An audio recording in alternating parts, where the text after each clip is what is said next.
New town, new club, new culture. How have you and the family settled in?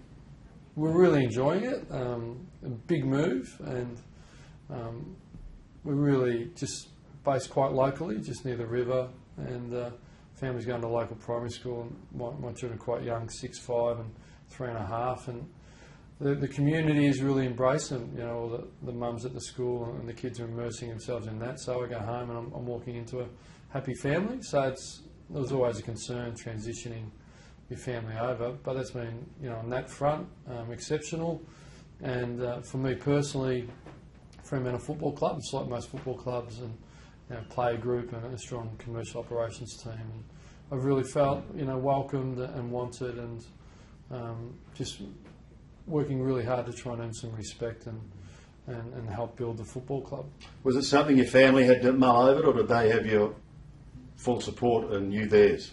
Certainly spoke to Kirsten. It was a joint decision, and without her being fully on board, I wouldn't have done that. The little kids probably didn't really understand it too well. We're going on a trip. Yeah, we're going on a trip, but they love. It's certainly a different climate. It's been it's really a dry, hot summer, but it is beautiful, and the beaches, you know, of Perth and the river.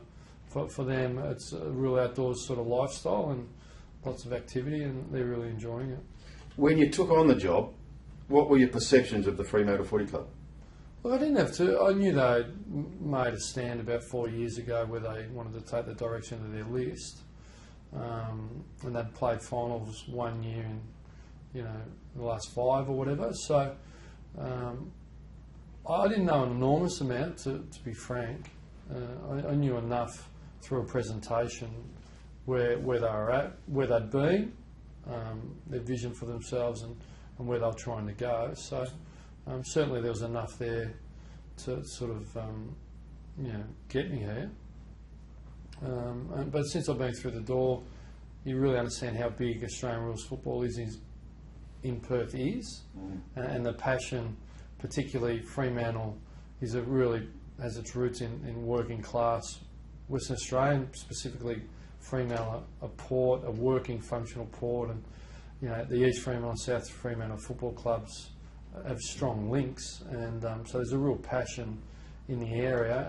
But outside of that, commercially, they're a big club as well. They've got great sponsors in Woodside and Deckmill and Programmed, and they've got a real vision to sort of grow and become a great club.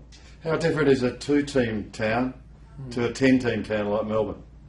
Look, I did say I'd be surprised if the intensity was any different. So the intensity's there as it is in Melbourne, but the difference is there's 2 teams filling all the content for all the broadcasters, you know, print and television media and social media. So therefore, you know, 7 and the other networks, you know, and then your radio stations continuously go to West Coast and Fremantle. So what that necessitates is individual players, even our young rookie list players, get a lot more attention. So it's more for the players, and as a coach, I think there's a little bit more, but the players get a lot more exposure.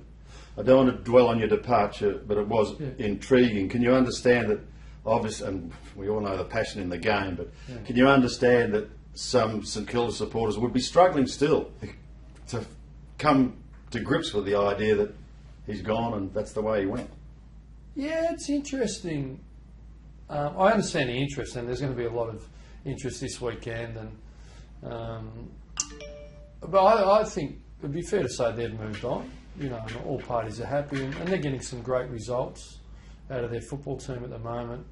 Personally, I can only talk the way I feel. I feel going back, I have nothing to prove to anybody really in Melbourne or the St Kilda Football Club. I think my time there couldn't have worked any harder, and did my best to achieve the ultimate. And at the end of the day, in 2 grand finals, we're in front in time on. So there was a lot that went right, and I know conversely the player group doesn't feel they have to prove anything to me. So it's more the interest and the fascination. I understand that, but outside of that, it's going to be a relatively normal game. The ball's going to be bounced. Actually, we thought we heard some drilling in the roof before, and you wondered if it might have been someone from St Kilda coming in. Yeah. So look, You know, I'd be lying to say if I haven't had moments of reflection, and I think about that player group and have over a period of time regularly, and to see them, there's always going to be a really strong interest from me in how they're going. And if Fremantle Football Club can't win the premiership this year, there'd be no other group of players in the competition I would like to win it. So my job's here and my commitment's here, and the Fremantle Football Club and players are hungry to be led and given direction, and as I said, I take that responsibility very seriously. As always, the players move on, coaching staff moves on. I mean, I know you went to Lenny's wedding and you caught up with players there. I'm just probably, and people are more interested in the fan side, but what sort of a reception are you expecting when you walk around the boundary, for example, for the first time, or walk out on the ground? In all honesty, it's not something I give a lot of thought to. And yeah, but you're tough as old nails.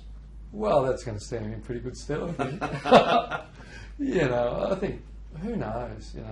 I struggle to understand what I do and think and say at times, let alone try and understand 40,000 avid St Kilda supporters. Talking of the players, the benefit of knowing the Saints players, the benefit of knowing what's inside St Kilda's players' heads, how advantageous is that this week? I said it last week in relation to the Brisbane Fremantle scenario. I think it's limited. Yeah, but you know what's in their heads, don't you? I know what at times has worked against them and what hasn't, but they've made some changes, and they've made some slight adjustments to what was in place, and but what I do know is what they're capable of. That I know they're best 8 or 9 on the weekend. I mean, Hayes, Goddard, Del Santo, Montagna, Fisher, Milne, Rewalt, Kazitsky, when they get to work, they're a threat to any team in the competition. So we'll be planning heavily for their best players. You talked about their top 8 or 9. How much of a threat are the Dockers? And are you happy with the depth that you've got at the club at the moment? We feel we're a team on the rise. There's no doubt about that. We're 2-1, bar disappointing 15 or 20 minutes in Sydney, taking up some opportunities. We could be 3-0, but we're not. We know going to Melbourne we need to improve the record. We're certainly getting... it's a big stage, Friday night, so I really like big-time football. And you get to sort of find out, the players get to find out about me, and I find out more about them. We're quite excited, the trajectory we're on, learning to give great effort anytime, anywhere. That's what we're about, and working together. So, yeah, we feel we've got capabilities, but we're under no illusion there's a lot of hard work to go. And at the end of the day, St Kilda Football Club have played, in the last 2 or 3 grand finals, big finals the last 4 out of 5 years, and they're an elite team, and they're in really good form, and basically everyone's available. So we're coming up against formidable opposition, and it's a sculpt that we would like to get. You talk about that 2 or 3 years, and Collingwood's virtually been in the same situation. Can a group of players over that time, I mean, St Kilda players at the end of last year looked like soldiers who'd gone to war and had had enough. They were buggered. I don't know whether Collingwood's heading down that same path now. It's just that continually playing finals for 2, 3, 4 years, what sort of a toll does it take on a squad? I think you pay a price to pay. What separates you from the other 8 teams in the competition is the ability to give great effort and play at a high period for a long period of time. But injuries and suspension and all those things come into it. So if you look at Collingwood, they've had significant injuries and losses and some retirements, and in the period previously at the Saints, I mean, Lenny Hayes is one of the top, in my opinion, 6 midfielders in the competition. So therefore, it was a big hole gone missing last year, and he's back, so that's quite frightening. And because we all love Lenny, and the year before it was Rewalt. So that player groups carry a lot, and certainly I think they still finished 6th last year and played a final and won 10 out of the last 12. So I think they got from there, and I'm reluctant to say too much. Yeah, I haven't said we. They've got a fire in their belly. They're running on top of the ground, and any way you want to package it, there's been a regeneration because there's fresh coaches, coaching team, even some younger players coming in. So they're a different St Kilda to what I experienced. But to answer your question, you pay a price, but the best teams and the best players and best clubs can sustain it. And I think Geelong shown anything is possible if you really want it bad enough. What is the prognostication with Nat Fyfe? He wants to play this week. We're really keen. Really? Yeah.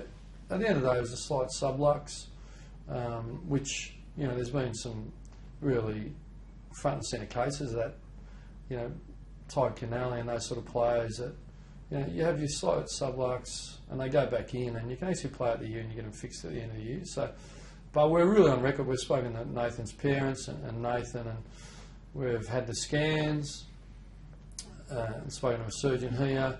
He'll fly over with the squad, pick the play. We'll get more opinion in Melbourne from, some of the best surgeons there as well. And if we were to think by playing will damage his long-term future, he won't play. But if they tick it off and say, look, keep going, but if he was to have another sublux or two, that would be the season. That's the way we'll go. So best interest of Nathan. But as it sits today, we expect him to play. Although there's a little bit of water to flow under the bridge. And Nathan personally is really quite obstinate about he wants to play. So. You had one serial pest at St Kilda who wore the number 44 strip, and you've inherited another one here down at the Dockers. He's back, I assume, this week? Yes, he will play. I mean, are you giving him free rein? Are you going to talk to him about the way he plays the game? Are you happy with the way he plays the game? I'm really happy with the way he plays, fully supportive, and I think some people got on some high horses really quickly. I mean, Geelong are a fierce team and a physically dominated team. At the end of the day, we stood up. The one aspect was probably, if there is any staging, I'm not sure there was, but if there is any, just be careful of that because it can incite teammates remonstrating. So that's only one aspect. Outside of that, though, Hayden gets hit a lot. I mean, he gets tagged every week. He gets a nasty little backman and taggers on him, and he's a little man, and the big blokes tend to bully the little blokes, don't they? Like a backman again. Yeah. So he won't have Stephen Baker terrorising him this year, but Sean Dempster is the one that normally goes to him. So we love the way Hayden plays, and I admire Stephen Milne. And at the end of the day, Stephen's football's done the talking and displayed his character to the world when it was put in question by people, and that's what Hayden will do as well. Hayden will display the character he possesses to the football public and Dockers fans, and we love him for it.